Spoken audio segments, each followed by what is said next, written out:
conceding that the bot lane is over. You don't want to play that one out. You definitely want to switch them out, but also lane swaps are difficult. As much as we see them a ton, very long time, that feat gonna go down very soon, right? The structure is so nearly gone. I love the demolish as well onto Zhou.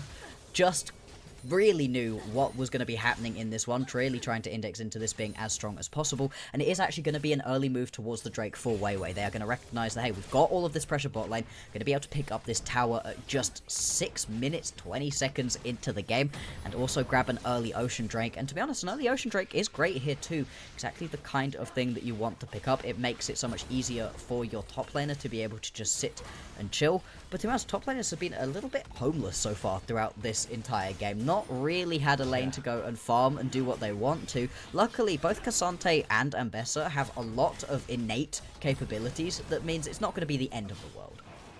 So we're just trading objectives here, you know, on the top side. Obviously, it doesn't feel like they're playing this one slow because that's the way they want to play the game. It feels like they don't know how to increase the tempo. They don't know how to make things happen right now. This is a great decision here out of EDG. You don't draft yourself this composition because you want to sit back and chill.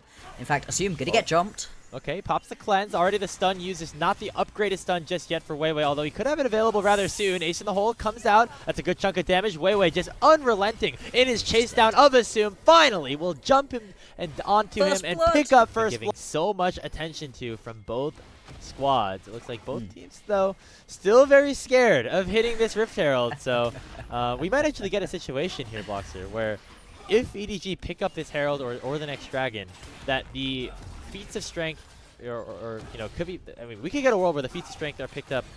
The last one picked up is the kills, which would be a very surprising thing. But right now, it looks like LNG actually going to be the ones to start this one up.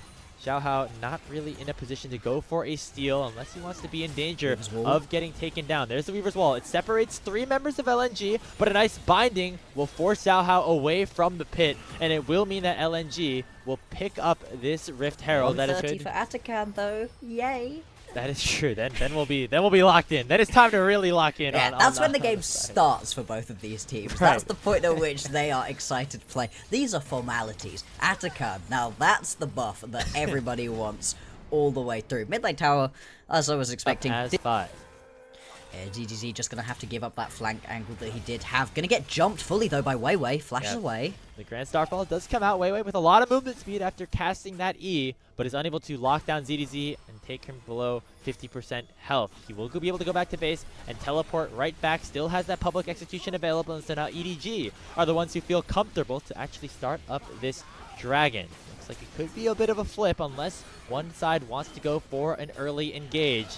Who is going to pull the trigger first? Wink still has both of his summoner spells. Weaver's Wall comes out. The Dragon at 3,500. Will it actually end up being taken down, or will the fight actually break out? It's ticking, ticking. Nobody wants to do anything until Wink finds Photic, and the main carry for LNG falls. There comes the Strangled Thorns. It does not knock anybody up, but it forces LNG away, and EDG will pick up the Mountain Drake. There we go, EDG. They're going to bet themselves a kill on the board and actually pull straight back on over to Atakan. Now, everybody from LNG has run away. They have immediately left the area and decided that they can no longer fight this one out. And actually, in the complete opposite of what we got to see previously, this is going to be a very quick Atakan take. EDG going to pick this buff up as well. It's most certainly voracious as staying around for the Atakan at least a little bit, because even if they couldn't win the fight, you can be about to steal, you can be about to just force your opponents off. It's very tricky to take Atakan because he does so much damage.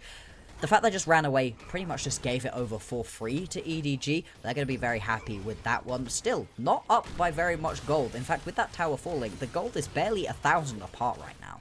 Yeah, they're trading objectives actually decently nicely, all things considered, despite the 5 grubs being in EDG's side. They get the full bot lane tier 2. And Weaver's Wall coming up towards mid. Angel looks like he's willing to sacrifice himself a little bit, knowing that he has that Voracious Otacon buff. If it means it helps get his team mid lane priority, they'll be able to burst down this tier 1 turret. Now the question is, can LNG fight back at all? Teleport comes in here for Zika. Another perfect execution does land. They are underneath the tier 2 tower. They are full sending it because they know they have the revives for just a little bit longer, and that is likely all that they will be. Grand Starfall comes out. Xiaohao going to probably be targeted here. Not going to burn that flash because he knows he's headed straight back towards the fountain. So they just decided to all run it down. But honestly, if you're going to give up 200 gold for basically free, maybe it is okay to let it go to waste in a way. Because I think it probably would have been. Right now, ZDZ once again going to get jumped on. Actually misses the ulti as well. Oof. Yeah, he already has to flash.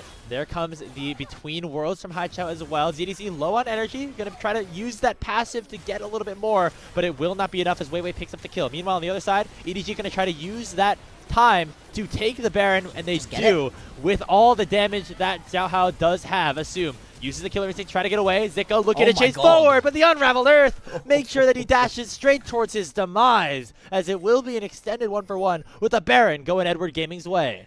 EDG pull the trigger on that Baron. They are not afraid to just go for these objectives. We're seeing that throughout this game. Really nice play right there out of EDG. Yes, you lose your top laner, but more than worthwhile to pick out the Baron. That is a good play overall. And they're going to be back out onto the rest of the map now with some extra completed items. That's now 3 items in the back pocket of Assume. And you saw just how much damage he was able to do alongside Angel in that previous one. They're also going to move on over to this Drake. This is going to be sole point right here for EDG. They've put themselves in a very good position to be able to win this game, even with the kills dead even, and they're only up by about 2,000 gold. Still, they are in a very nice... Working on map rotations and trying to set things up. Is this something that works against a better team? Because in my head right now, I'm thinking, okay, LNG is just really having themselves a rough couple of weeks. And if EDG try to play this sort of style against maybe a Thunder Talk or a BLG who's a little bit more aggressive, it might not work out as well for them. No, we got to see what happens when you try this style up against a good team. It doesn't work, because they are being kind of passive with it. And at some point, you get forced into having to team fight by better teams. Otherwise, you just sit there and allow things to happen to you for the entire game. Kind of like what's happening to LNG throughout this series. But it is at least good foundations for EDG. It gives me hope that there is something to build upon for the next split in a way that we didn't have previously. We can see that they can at least pick up wins. Okay, so that's a very aggressive teleport here from Zika. Yeah.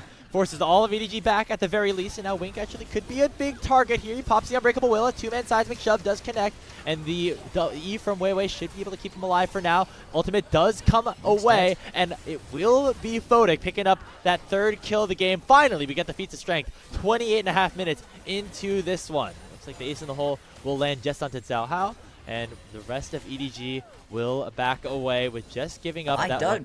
That's a great point. I'm going to have to think about that after the series. Right now, there's very few thoughts in my brain other than, what is this series? This has been a fascinating series in the way that it's so odd. My goodness. Assume okay. Just killer instinct straight into Weiwei's face. That could prove absolutely costly, but it just doesn't, because Haichao dies in the middle of the entire enemy team. EDG get 1-for-0 as the 46 second death timer opens up for LNG's mid.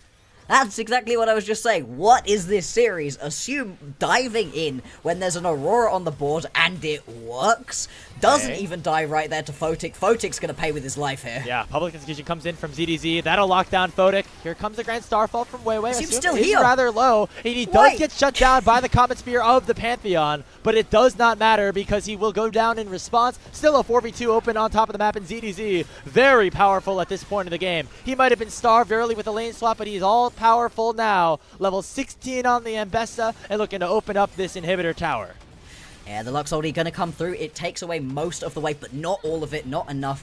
They're going to be able to pick themselves up that inhibitor turret and the inhibitor to boot. EDG, after the game, was very quiet for the first while. All of a sudden, the map able to do that. And I think he realizes, hey, I should be dead here, and walks up randomly to try to get that extra kill onto Weiwei. Does a lot of damage, sure, but at the point at which you have that ulti, then that could be a great way to really crack this game open fully. Another great way is to just move on to this Baron for the 2nd time.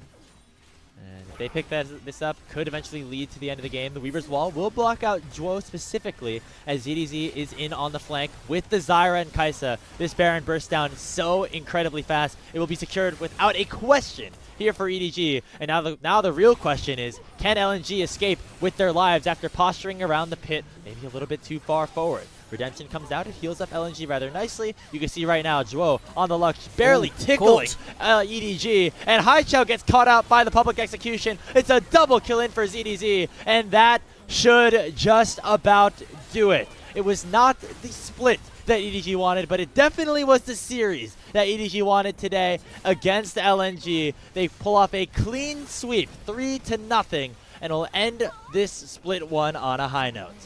Yeah, 3-0's got to feel good after what has been a rough split for EDG.